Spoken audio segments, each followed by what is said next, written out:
Hello and welcome to Better Gaming, the event and podcast series dedicated to all aspects of ethical gambling. My name's Jim, I'm the host of the show, and in this video we're going to be taking a look at my area of specialism, in so much that it's about charities, it's about lotteries. However, this one is more to do with large society lotteries, and specifically with the battleground for the rights to run lotteries within Northern Ireland. So you can see here from the article in the civil society, and it is basically the proposal for large society lotteries like People's Postcode Lottery to operate in Northern Ireland. At the moment, People's Postcode Lottery cannot operate in Northern Ireland under the restrictions put in place for the national licence, which is currently operated by Allwyn. But here we see that the Alliance Party politician Sean Mulholland is consulting on a bill which would allow large society lotteries to operate in that territory. People's Postcode is really successful. My last video outlined how they had contributed in 2024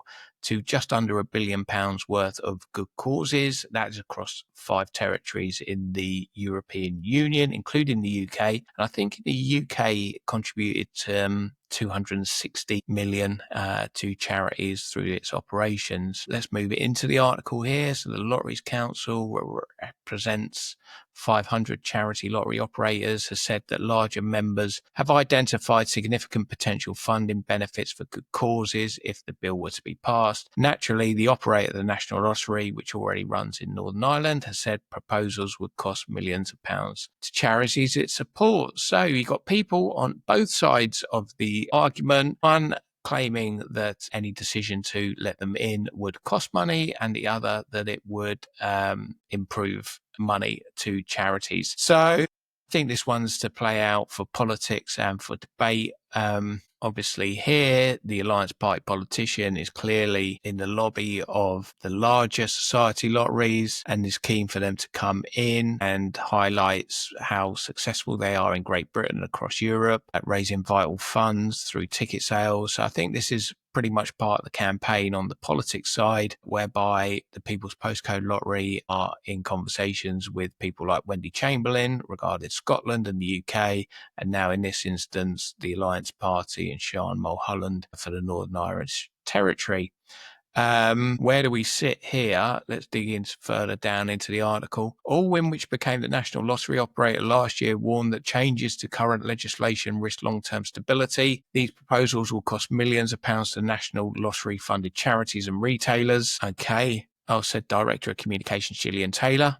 Be interested. I have her in my LinkedIn network, and I would love to get Allwyn involved in my project. Just putting it out there into the universe to see if anybody bites. As experienced in Great Britain shows, the operation of industrial scale society lotteries has reduced the funding for national lottery good causes and the public purse by 1 billion over 10 years. I have not heard that figure before. I would be interested to see the figures on that one. Obviously, as mentioned, I think it was like 260 million that was put through by the People's Postcode Lottery in 2024. So that already accounts for 26% of that figure over 10 years in 1 year alone. It depends how they're framing that figure, but I would be really interested in finding out more about that.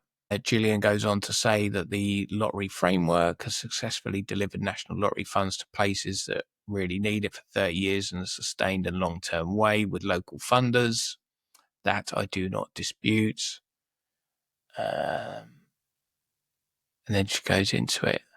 So Nick Cook, who I've met at Lotteries Council, said its members such as People's Postcode Lottery and the local hospice lottery had identified significant potential funding benefits for good causes via charity lottery fundraising. We're also aware of the national lottery operators' always regrettable position on our sector's desire to operate UK-wide. So particularly, they seem oblivious to the fact that unregulated for-profit prize draws like O'May's already operate in Northern Ireland. Well, that's not something that either Allwyn, the regulator, or anybody can do anything about while it flies under the radar of the Gambling Commission.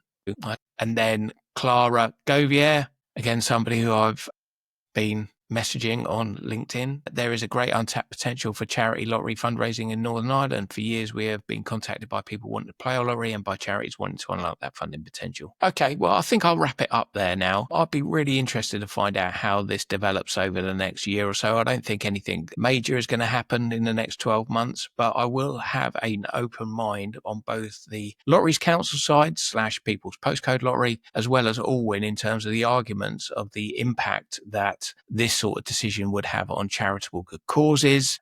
Essentially, this is the main thrusting reason behind these lotteries, so it should be the number one decision behind whether they open up the market in Northern Ireland, and whether it is money going away from Allwyn or new money that is being generated. If it's money going away from Allwyn, then I'd be less inclined to do so.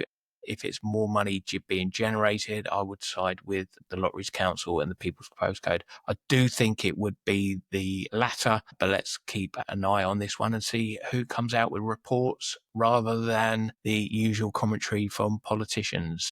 I hope you've enjoyed this video. See you in the next one.